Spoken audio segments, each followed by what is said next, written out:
Om Shanti. 19th December 2018, Wednesday. The blessing is, may you have happiness in your mind and chase away all illnesses and become ever healthy. It is said, when your mind is happy, the world is happy.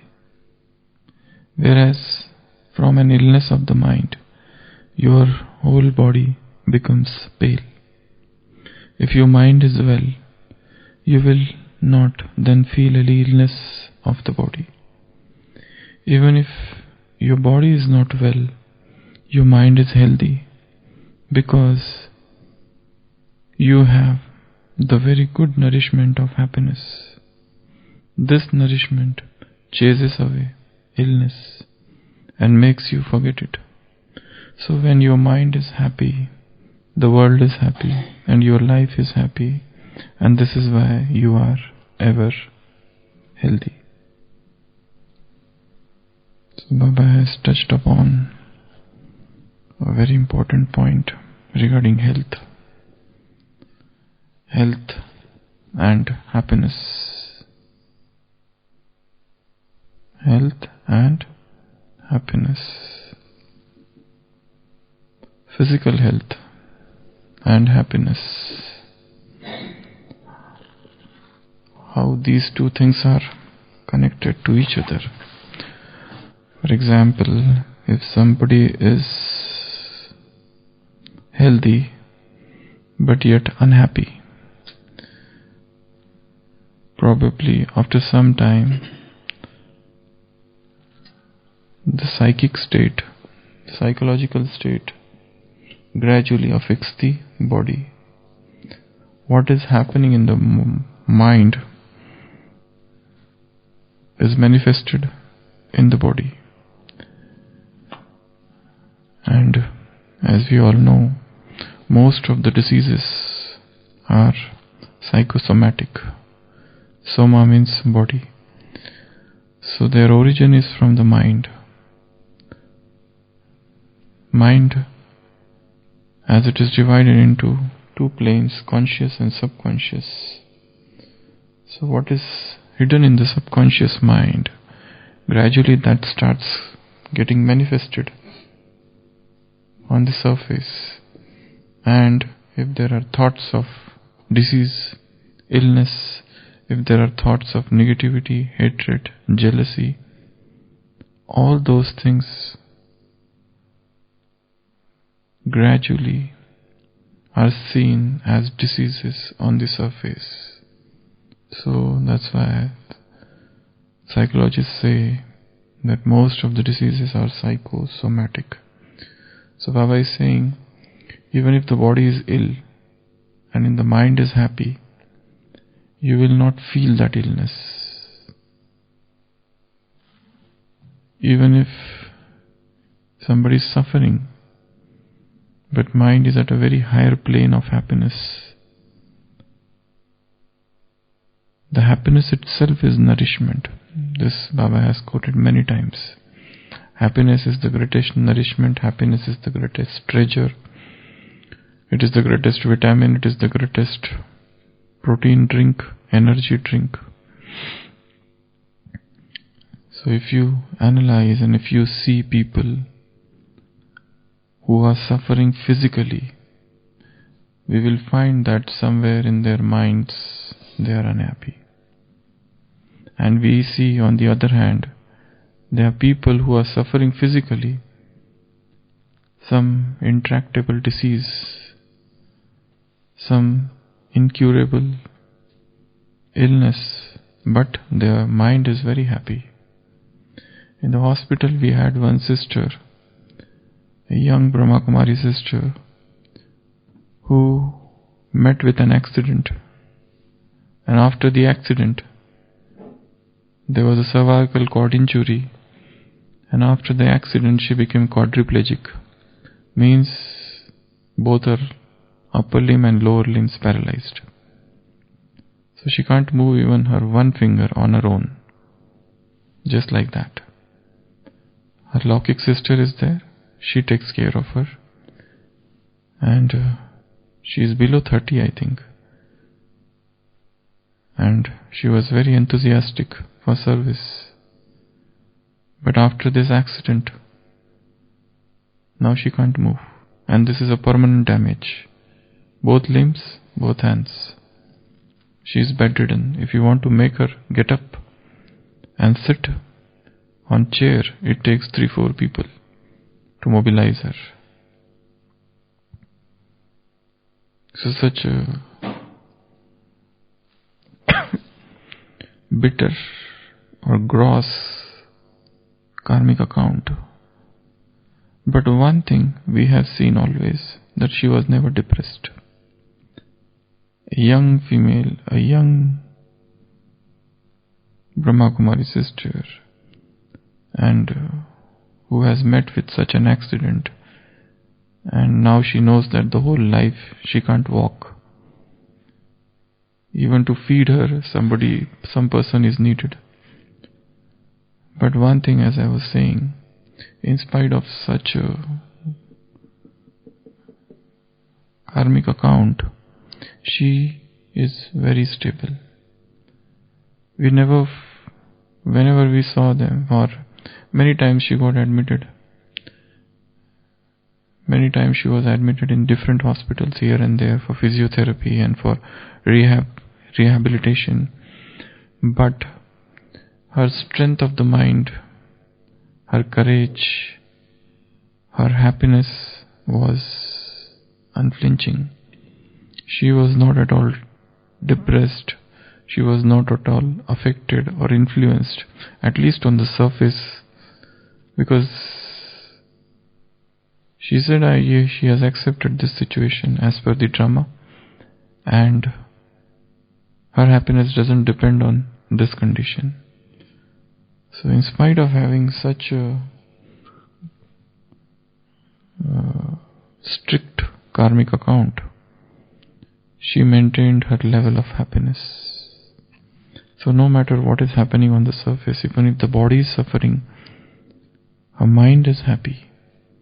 This is the example, a latest example I'll say, where one can remain stable in the face of such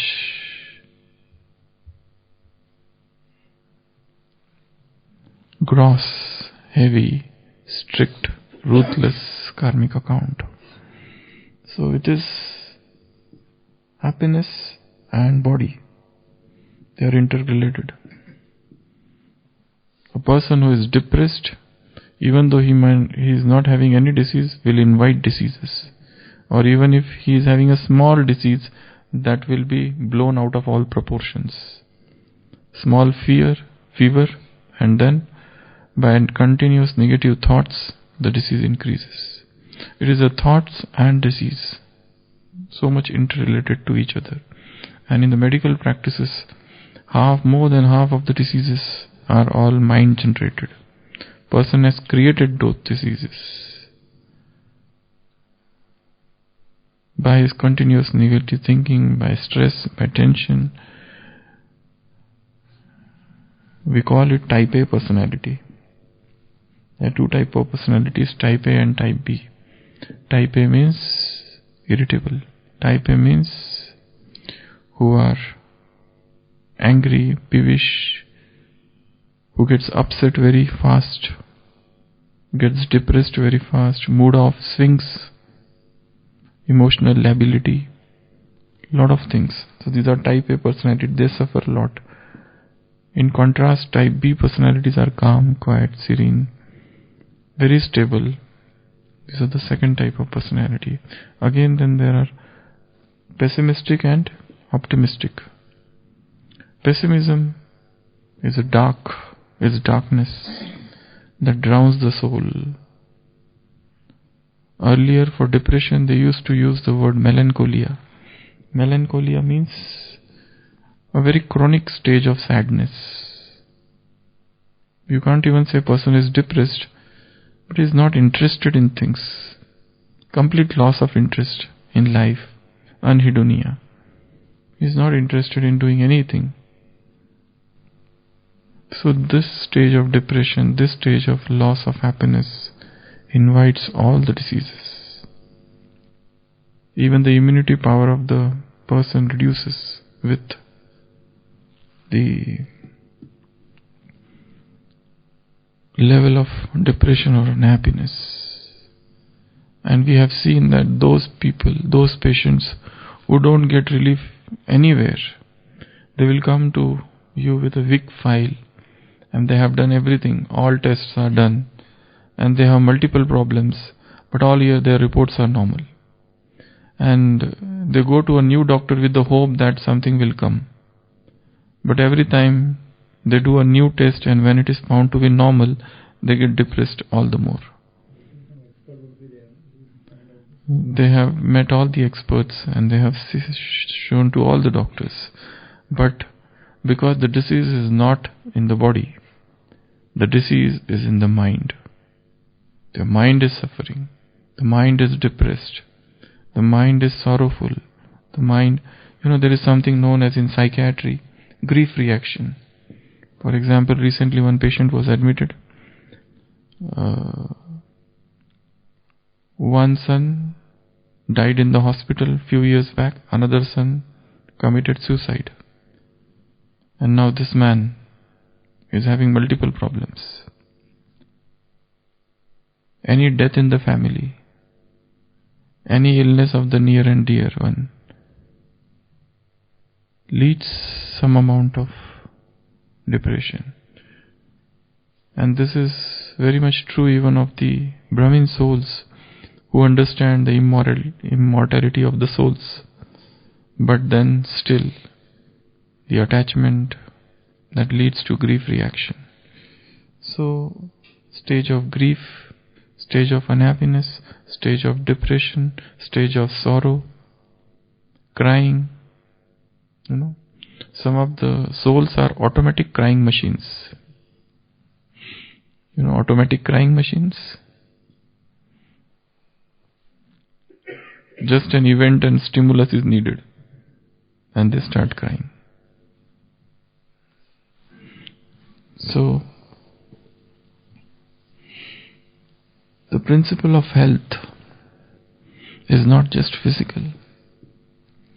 It is mental and it is social. WHO has given this definition of health.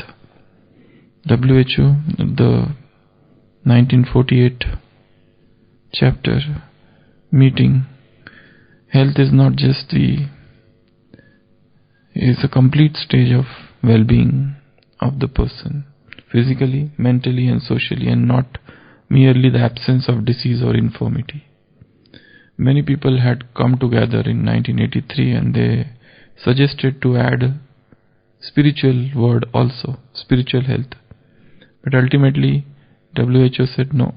You can add that in your respective countries, but the definition still remains the same. Spiritual component is yet not added in that. It is the physical, mental and the social well-being of the person, and not merely absence of disease or infirmity, but the complete well-being. So it is not just the physical component.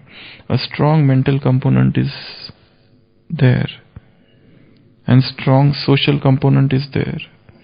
But this is still the incomplete definition. The most important component is spiritual. For example, person is physically healthy, person doesn't have any stress, tensions of life, socially is very good, but still there is a vacuum. Still, because unless and until soul gets super sensuous bliss, soul remains incomplete. The thirst of the soul is to meet God.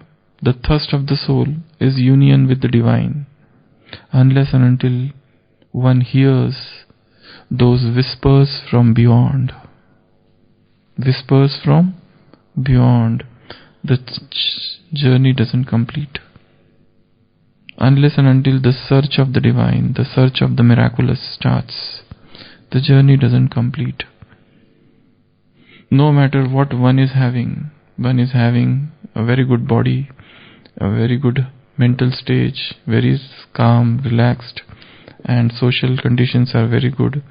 Outside he is affluent, outside he doesn't lack anything, everybody respects him, But are they really happy? For example, just to pick up any actor from the films, they have got a lot of fame, name, glory and everything. But are they really happy?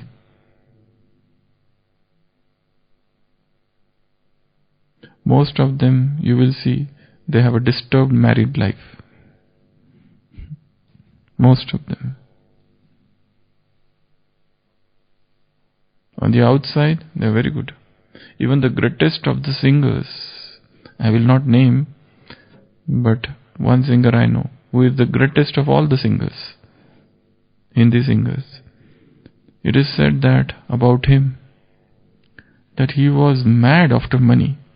In the sense, the moment he sings, he would keep on calling 100 times to ask about money. What happened? What happened? What happened? He is one of the greatest of all the Hindi singers till now. Old singer. But he was restless. That is also one of the features of his personality. So there are people who have got everything, but yet there is an inner restlessness, and that doesn't allow them to remain happy. And if a patient comes who is not getting relief with any medications, and he has shown to the best of the doctors, probably, and more often than not, the disease is not physical. It is arising from the bed of subconscious mind. There are hidden feelings, hidden emotions, suppressed thoughts, suppressed emotions, some anger, some jealousy, some thing of the childhood, some trauma, emotional trauma, childhood trauma. For example, there is a boy, and when he goes to school, he is bullied by everyone. Everybody makes fun of him, everybody laughs at him. The same boy grows up, and he has a sort of fear. He is coward, though the reason is not clear, but he is coward. He fears things. In the similar manner, there is a child, and he is emotionally traumatized or sensually traumatized in his childhood. When he grows up, he has that particular fear. There are a lot of studies like that there were females who were physically assaulted in their childhood, and when they got married, they had hatred for males. They could not even accept their husbands because of that abuse, childhood abuse that happened. So, and they kept on suffering from some or other problem. For example, there is a child, another example, and in his family, everybody tells him that you are fool, you don't know anything, look at your sister, look at your brother. There is always a comparison. So he is not a healthy child. Or there is a child who is always told, why you can't become like your sister, why you can't become like your brother. And nobody recognizes his hidden talent. So such a child, when he grows up, he becomes abnormal physically, not physically but mentally. There are a lot of complexes in the mind, deep complexes, very, very intricate, complicated personalities. And most of the things, most of the personalities who are there in the world, if you find out why they are like that, the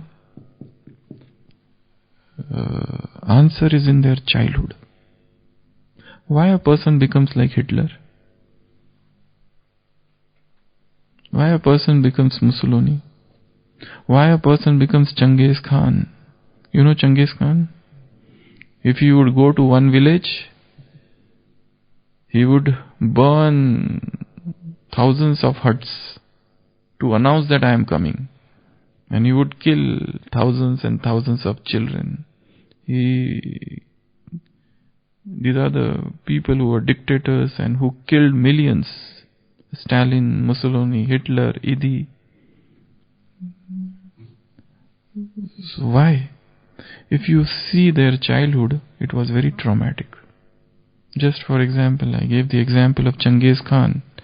His mother was killed, his father was killed in front of his eyes. And he has seen all that trauma.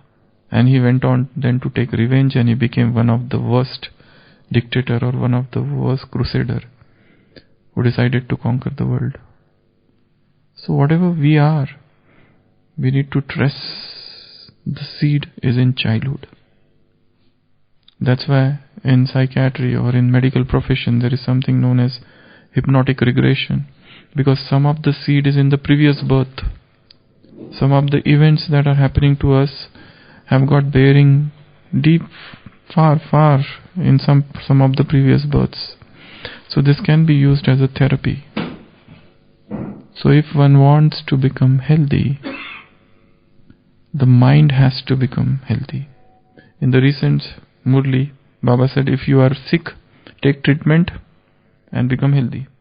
If you are sick, take treatment and become healthy. But first one must realize that I am not healthy. I am sick. I am suffering from some mental complexes, some deep, intricate feelings. Why suddenly a jealousy arises? When I know that jealousy is not good, but still jealousy arises. When I know that inferiority complex is not good, but every time it arises. Why I know that I should not self-victimize myself, but every time I self-victimize. I know that when others criticize, one has to remain stable. But just imagine 10 people criticize all of a sudden. The first reaction is one becomes depressed. Though on the surface he might play blame game, but inside he gets depressed. So our happiness is not at all in our control. It is totally dependent on others, their behavior. If they behave nicely, I am happy. If they speak nicely, I am happy. The moment there's something wrong, my happiness is stolen. The moment they behave wrong, my happiness is gone. Absolute parasitic existence. So all these complexes are so deep. Though the person, we see that he is looking very happy, but he is not happy at all. There is a deep unhappiness within. So searching our own mind, going into one's childhood and trying to find out why such thing happens. Why suddenly I cry? Why suddenly I get depressed? Why there are so much mood swings? All the reasons are hidden in the subconscious mind. And unless and until mind is healthy, mind gets rid of all of these complexes, body will never remain healthy. Something or other will keep on happening, and even if the slightest problem, it will be magnified out of all proportions, and person will suffer. So all the journey is within, all the work is to be done within, all the soul searching, self-accounting, self-analysis, self-checking. In psychology they say star. These are the 4 principles they teach in star. Star means stop, think, act and review. This is known as star. Whatever you do, this self-checking should go on. Stop. Wait. Stop. Think. Where I am wrong? What has gone wrong? Then act. And after action, again review whether I have done everything right or not. So this is known as star principle. So physical health, mental health, everything depends on the inner happiness. So that's why Baba say happiness is the greatest nourishment, happiness is the greatest treasure. Don't give up happiness. Give up service, give up seva, but don't give up happiness. Because happiness is your intrinsic, internal treasure. And that should remain highly protected. No thief should come and steal it away. So, self-checking. Okay, Om Shanti.